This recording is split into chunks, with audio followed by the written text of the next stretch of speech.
I find it really sad that Dead Like Me appears to have become relatively obscure in the modern TV landscape, because when I first stumbled across it, I'd never seen anything like it before, and it was one of those shows that almost seemed to be geared towards me specifically. For those unfamiliar, Georgia Lass is a cynical and disaffected millennial and college dropout whose life appears to already be going nowhere at just 18, who's one day hit by a falling toilet seat from a deorbiting space station, dies and becomes a Grim Reaper. And the series basically follows her trying to adjust to her new daily grind as she takes the souls of the soon-to-be departed just before they die and guides them on their way to the afterlife. Essentially, it's the perfect coming-of-age tale for millennials like me with such a wonderfully twisted premise. George seems to almost embody everything that modern teenagers were at the time, and for the most part still are. We felt emotionally detached from the adults around us, encouraging us to play the game of life right to get ahead, while dragging our feet and not really seeing any tangible reasons why we have to do it in the way we're expected to do it. The pilot follows a great character arc for George. She goes from being alive but barely feeling it, going for a job interview at a place she's disinterested in but needs the money and not really playing along all that well, to dying, readjusting, and realising she needs to give something back to the people in her life in order to get by and find a way of being happy. And the rest of the show basically follows the same pattern. We see George finding out she has to take responsibility in some way in various scenarios, but the show rarely feels formulaic in the way that it executes its little stories about growing up in a weird and supernatural context. My favourite episode is probably the one where George, still unfamiliar and unsure of why life and death works this way, does something rash to get a guy to miss his appointment with death, and as a result, a lot of people die who weren't supposed to.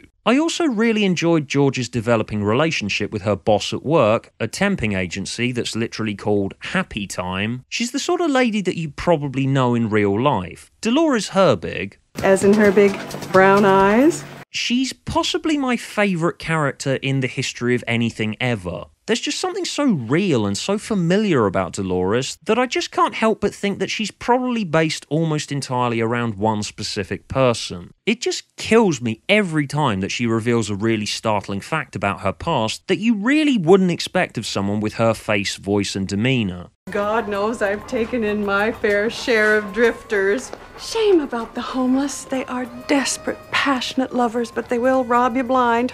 The show's got an incredibly dark sense of humour, but it's played with the lightest touch imaginable. The music's really light and chirpy and upbeat, something like the soundtrack out of a Sundance movie. The visual aesthetic's really bright and sunny too, but most importantly, while death is usually treated as a massive deal in fiction, be it main character, supporting character, minor character, but in the case of Dead Like Me, where it's woven the concept of life and death into a story about daily grind and coming of age, going into the show with the context that the viewer has out here in the real world, and seeing death treated in such a casual manner, people dropping dead left, right and centre from silly things like falling and getting their head caught in a revolving door, or people's bellies catching fire on a mass scale from a malfunctioning piece of fitness equipment. The casual way that death's treated in Dead Like Me makes it funny. It normalises death so that you see the ludicrous side of the thing that humans fear the most. Maybe you have to have a dark sense of humour yourself, I suppose, but the way Dead Like Me's done it, I personally think is a stroke of genius. A similar show I'd recommend if you end up watching Dead Like Me and enjoy it is Netflix's recent Santa Clarita Diet. Basically, it's about an American middle-class family where the mum develops a taste for human flesh, and the husband and daughter have to help her find victims who deserve it. I don't like it as much as Dead Like Me, it doesn't resonate with me emotionally like Dead Like Me does, and it's a bit more anarchic, but if you like Dead Like Me, you'll find that it shares a similar tone, visual aesthetic, music, and sense of humour. Anyway, it's a shame that Dead Like Me ended pretty early after only its second season. The series was mired with behind-the-scenes problems from pretty much day one, involving creator Brian Fuller eventually leaving in the middle of the first season owing to the studio trying to strong-arm him over the direction that he was going in, as he felt that their suggestions would be detrimental to the show's direction and themes. While I do love the whole thing, I wish that they'd left him alone to continue the direction he was going in, as you do notice a slight change in tone around midway through season 1, And you definitely notice the lack of Brian Fuller in Season 2, where the show goes in a bit more of a straight drama direction, which, while still really good, just could have been a bit better in my opinion. A lot of the details about precisely why Dead Like Me ended are unclear, but my guess is that the behind-the-scenes problems, the supposed lack of professionalism that Brian Fuller cited regarding his time on the show, probably had something to do with it.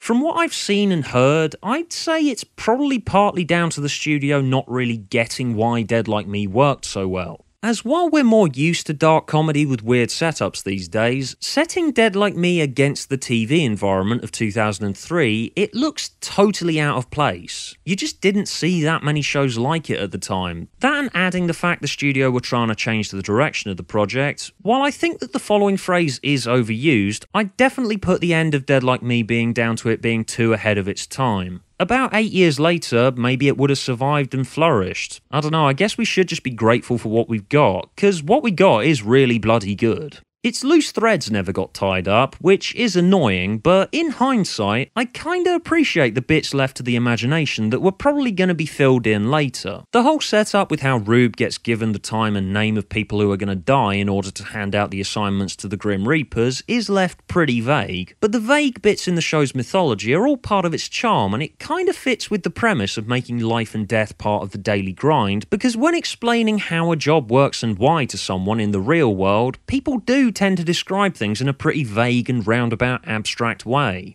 Okay, you got the job. You don't need to totally know how it works, you just gotta do the bits of it that you know how to do. Okay, just go to this place and do this thing with this document. Okay. Why? Well, Okay, look, explaining it is too much effort and I don't totally understand myself. Just do this thing and leave me alone. That, and we did get a nice little resolution to Rube's backstory that had been ongoing in Season 2, which was what I wanted out of Season 2 most of all. That and the final episode was pretty awesome, so, you know, that's alright. They did do a reunion special about 5 years ago called Dead Like Me, Life After Death, and I don't recommend it for fans at all because it will just make you feel old. That and it's really not that good, so you're not exactly missing much. They've got the visual aesthetics and the music right. It at the very least looks and feels like Dead Like Me, but it's a poor facsimile of anything. Dead Like Me was lightning in a bottle. Given the shit going on behind the scenes at the time, it's a bloody miracle that the resulting 2 series work at all, let alone as well as they do. That and replicating the conditions of it after such a massive break, yeah, it would take a lot to get it right, and they didn't really get there. Like, at all. And although it sucks that we didn't get more of it, and probably won't now, after sitting through Life After Death, I'm kinda happy to say now, yeah, alright, that's it, I guess. But yeah, as said, Santa Clarita Diet's a worthy successor and I totally recommend it.